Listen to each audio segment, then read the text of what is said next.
Hey, good morning, friends. Mark Holmes here with my buddy Cowboy Jobu. And as always, thank you guys for watching, commenting, and subscribing to the Jobu Sports Report. Without you guys, this literally does not work. Let's get open for business and let's wake up the football gods this morning. How's everybody doing on this Wednesday morning? It is hump day, as we said, 127 days, 11 hours, 14 minutes, and 50 seconds away from kickoff of the 2019 season. And we've got the draft out of the way. We've got the first wave of free agency out of the way. We've gotten the NFL winner out of the way. And now we're doing off-season workouts. And apparently our Dallas Cowboys are doing a world tour. The Dallas Cowboys, I got to tell you, if there's anything to being a family and winning, the Dallas Cowboys should be winning all of their games because they are literally like beyond family. We saw them all show up at the Star and things for the draft, a place typically most veteran players don't like to pay attention to the draft because they're worried about people taking their position. Excuse me, I still got this cold. You saw them out going fishing. I still want to know who caught the two little fish and who caught the real big fish. That's what I really want to know. Well, it turns out we've always known that Jason Garrett's had a connection with Duke. And, you know, you used to always see Jason Witten along with Tony Romo and Jason Garrett at the Duke games and stuff and March Madness and things. We saw Jason Garrett there by himself this year. But it's the off season, of course, for basketball. And here it was yesterday. We had Jason Garrett, Tyrone Crawford, D-Law, Zeke, Dak, Amari Cooper, Trayvon Austin, Sean Lee, Jason Witten having a shoot around at Duke.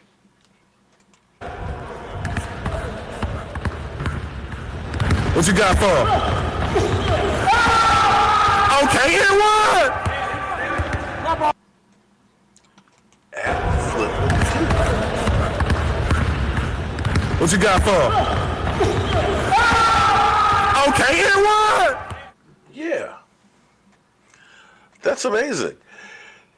These guys, I don't know that I've ever seen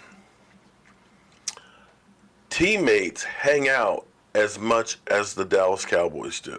I mean, literally, they go everywhere. Stars games, basketball games, Duke, fishing. I honestly have never seen this much camaraderie. I mean, we know the offensive line has always gone out to dinner, you know, one day a week and things like that. We've seen Zeke Elliott buying ATVs for the offensive line and stuff. And you've seen Dak posting on Instagram, to my brothers in arms, not my coworkers. Typically, most football players view playing on a team as this is something that's always bothered me, and this is the difference to me of football back in the day when I grew up versus now. Don't get me wrong, free agency is great because when you think about what players do to stay on the field, they're shortening their life. They're shortening their quality of life. They are putting everything on the line for our entertainment every single week. And I don't get mad at any of them getting as much money as possible any more than I get mad as any of you trying to make as much money at your job as possible, because we all deserve to get paid. And so a lot of players view it as the team's not loyal to me. I am an independent contractor. I play for whoever is going to pay me the most. I get a 1099. And if I don't perform, they will cut me. And so what you always hear players say is, I'm here to help this team. It's never my team. You understand the difference? It's like It's kind of like a doctor. You know how a doctor, they always have that cold kind of thing where they're not really emotionally invested in it. They're just like Data from Star Trek. Just give me the facts. Here it is. Boom.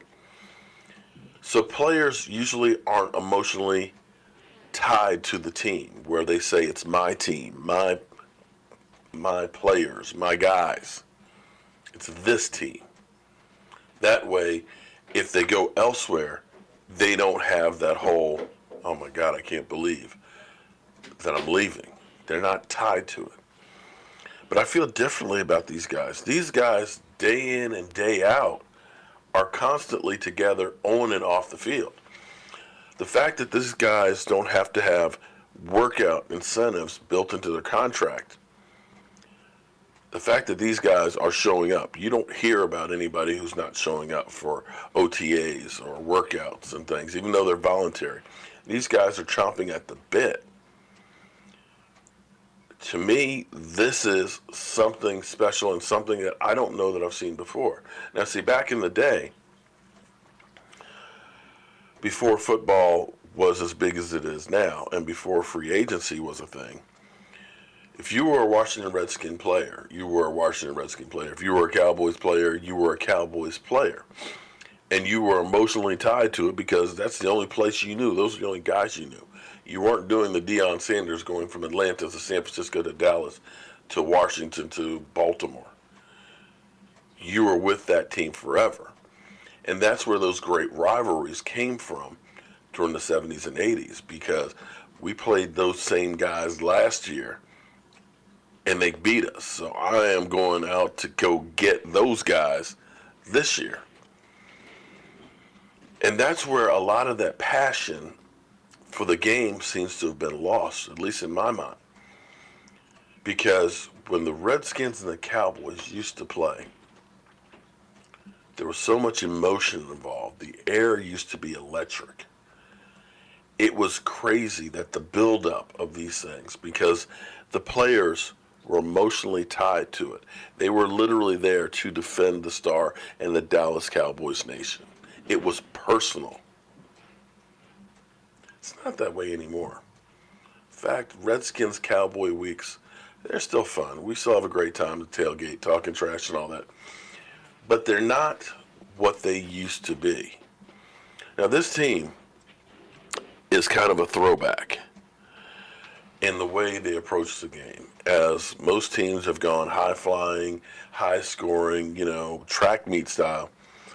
This team has embraced old school football, trench warfare, beating you down, basically bludgeoning you to death with Zeke Elliott and that nasty offensive line.